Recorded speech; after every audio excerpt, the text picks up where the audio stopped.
بسم اللہ الرحمن الرحیم الحمدللہ رب العالمین والصلاة والسلام علی رسولہ وعلی آلہ واصحابہ واولیاءہ اجمعین۔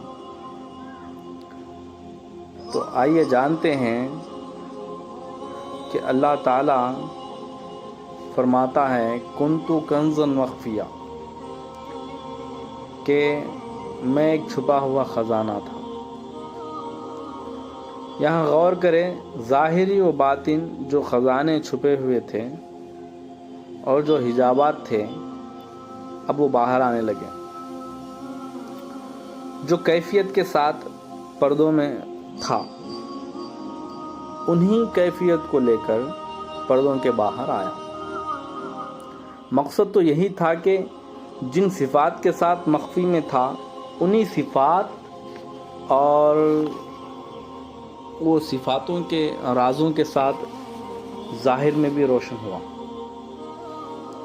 ظاہر و باطن میں کوئی فرق نہیں ہے، کیونکہ جو باطن میں تھا وہ ظاہر ہوا۔ اب حقیقت یہی روشن رہی کہ وجود کے اندر رہنے والے جو خزانے تھے وہ خزانے کیا تھے، معلوم کرنے کی کوشش کرنی چاہیے کہ وہ خزانے کیا تھے۔ اور یہ جو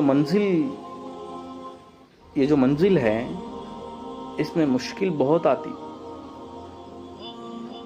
بہت مشکل آتی۔ تو وجود کے باہر کے وجود جو خزانے جو راز کو پانا چاہتے ہیں، جو پاتا ہے، اس منزل پر رہبری بہت ضروری ہے، ورنہ بھٹک جاتے ہیں۔ جب جا کے کوئی راز کھلتا اور جو حقیقت کے حجابات ہیں وہ اڑ جاتے ہیں اور جب ظاہر ہو جاتے ہیں۔ دیکھیے، ارادہ یہی رکھا ہوا تھا کہ پہچانا جاؤں، ارادہ مکمل ہو گیا اور کامیاب ہوا۔ دیکھنے والے پہچان کے راز کیا ہے، دیکھنے والے پہچانیں گے، اور جن کے لیے پہچان کرنے میں مشکل پیش آ رہی ہوگی انہیں بہت سے اشارے دیے گئے، ان اشاروں سے اور ان کی مدد سے وہ راز کیا ہے معلوم ہو۔ اور کہیں کہا بھی گیا ہے وَهُوَ مَعَكُمْ أَيْنَكُمْ كُنْتُمْ، اور تم جہاں کہیں بھی رہے میں تمہارے ساتھ ساتھ ہوں۔ اور کہیں کہاں، ہر جگہ۔ تو یہ معلوم یہ ہوا کہ ہر طرف اللہ موجود ہے۔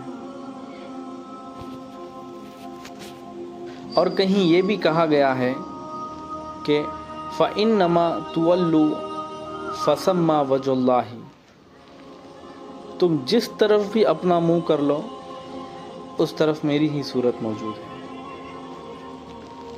اور قرآن میں کہیں یہ بھی موجود ہے کہ نحن اقرب الیہ من حبل الورید، کہ تمہارے شیرک سے بھی قریب موجود ہوں۔ اور یہ سب منزلوں کو دیکھتے ہوئے جو بزرگان دین، جو صوفیاء اکرام ہیں، جو اہل تصوف ہیں، ان فرمانوں سے حقیقت کو روشن کر لیتے ہیں اور بہت سے حجابات اٹھاتے ہوئے منزل کے قریب سے قریب تک پہنچ جاتے ہیں۔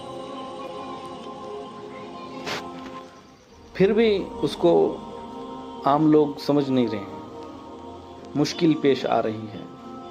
تو قدرت نے اور بھی حجابات کو خود اٹھاتے ہوئے فرما رہا ہے کہ وفی انفسکم افلا تبصرون، اور تمہارے نفسوں میں بھی موجود، غور کرو۔ تو اس منزل پر اہل تصوف حضرات کو غور کرنے کے لیے کہا گیا، تو وہ غور کرنے لگے، لیکن پھر بھی بات صاف نہیں ہوئی، تو گمان کہیں اور پر بھی جانے لگا اور راز بھی تھوڑا پردوں میں ہی گم دیکھا گیا۔ تو لیجئے اور بھی تھوڑا آسان کر دیتے ہیں اور حجابات کو چاک کر دیتے ہیں کہ آخر یہ راز کیا ہے۔